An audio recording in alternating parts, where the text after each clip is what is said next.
Bonjour à tous et bienvenue sur Media Show pour cette nouvelle vidéo de la playlist Le ciné c'est pas sorcier. Et le sujet principal de cette vidéo tournera autour de la place de cinéma, comment elle se décompose et pourquoi son prix est si élevé. Sans plus attendre, lançons le jingle!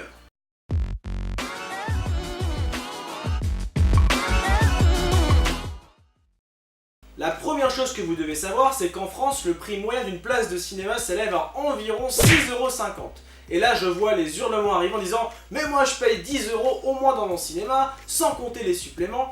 Voilà, je vous dis stop, puisque ce prix prend en compte en fait les abonnements mensuels et les éventuelles promotions en cours. Mais effectivement, vous avez raison, une place de cinéma se tourne autour plutôt de 9-10 € pour les adultes, sans compter les suppléments. Punaise, regarde les prix. Plus c'est petit, plus c'est cher.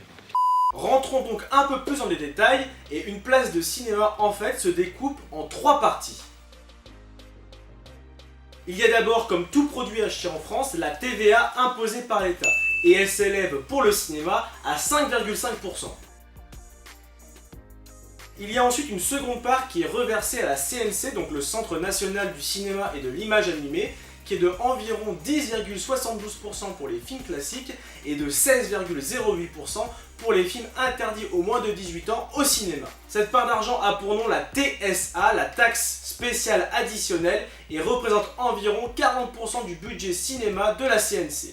Petit point culture, à noter que la CNC est pilotée par le ministère de la Culture et a 3 objectifs. Tout d'abord, la création et la rénovation de salles en France, la création de films via des versements reversés donc aux producteurs avec un plafond de 30 000 €, mais également la distribution de films originaux qui ont du mal donc à percer en France, donc en les aidant sur leur marketing. L'exemple le plus récent, c'est Mutafukaz, réalisé par Orelsan et qui a pu bénéficier de 20 000 € d'aide pour sa distribution en France.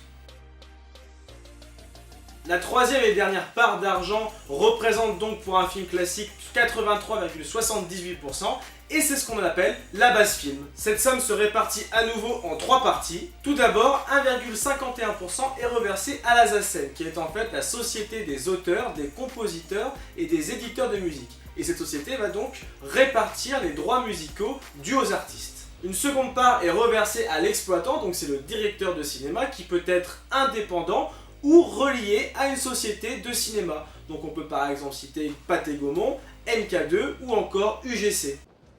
Lilou Dallas Multipass. Et comme vous l'aurez compris, il a besoin de cet argent pour en fait entretenir ses salles de cinéma, mais également payer ses salariés. Et enfin, une troisième part est reversée aux distributeurs, et on pourra prendre comme exemple Warner Bros, 20th Century Fox ou encore Metropolitan Film Export. Cette société se charge tout d'abord de la négociation de la programmation des films dans les salles de cinéma avec l'exploitant, mais également prend en charge tout ce qui est promotion, à savoir films, bande-annonces, marketing, etc. Bien évidemment, le distributeur doit de l'argent au producteur et celui-ci va ensuite reverser un salaire fixe ou un pourcentage du chiffre d'affaires aux équipes du film, à savoir le réalisateur, le scénariste ou encore les acteurs et les techniciens. Monsieur Pignon. Oui. Vous n'êtes pas producteur. Non. Vous n'êtes pas belge non plus. Non. Ça n'est donc pas pour acheter les droits du livre que vous téléphonez, mais pour essayer de savoir où est ma femme. Autre point culture, tout à l'heure je vous ai parlé qu'il y avait une part pour l'exploitant, une part pour le distributeur, et cette répartition s'appelle le taux de location. Merci pour la bonne nouvelle.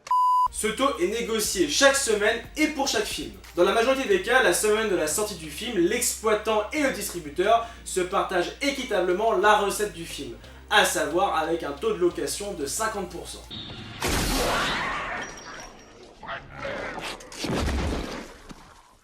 Personne d'autre ne veut négocier? Où est-ce qu'il a appris à négocier? Puis dans un second temps, si l'exploitant souhaite conserver le film à l'affiche, il peut alors renégocier ce taux de location avec le distributeur et en général, ça va à son avantage.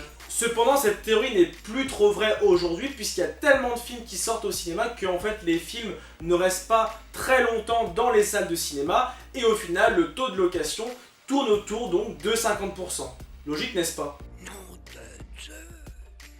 Enfin, la dernière question auquel il faut répondre, c'est pourquoi la place de cinéma augmente d'année en année. Eh bien, je vais vous apporter une réponse assez simple, mais qui répond vraiment à la question, à savoir que les moyens cinématographiques sont de plus en plus diversifiées, mais également que la production de films coûte de plus en plus cher aujourd'hui, notamment avec les gros blockbusters qui sortent au cinéma. Donc, qui dit gros budget pour créer des films, dit forcément augmentation de la place de cinéma.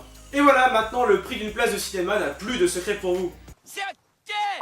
Et voilà, cette vidéo est terminée, j'espère qu'elle vous a plu. Si c'est le cas, lâchez le pouce bleu, partagez votre avis sur la vidéo dans les commentaires, mais également d'autres idées pour la rubrique Le Ciné c'est pas sorcier. N'oubliez pas de vous abonner à la chaîne YouTube et de la partager avec vos amis pour agrandir la communauté Méga Show.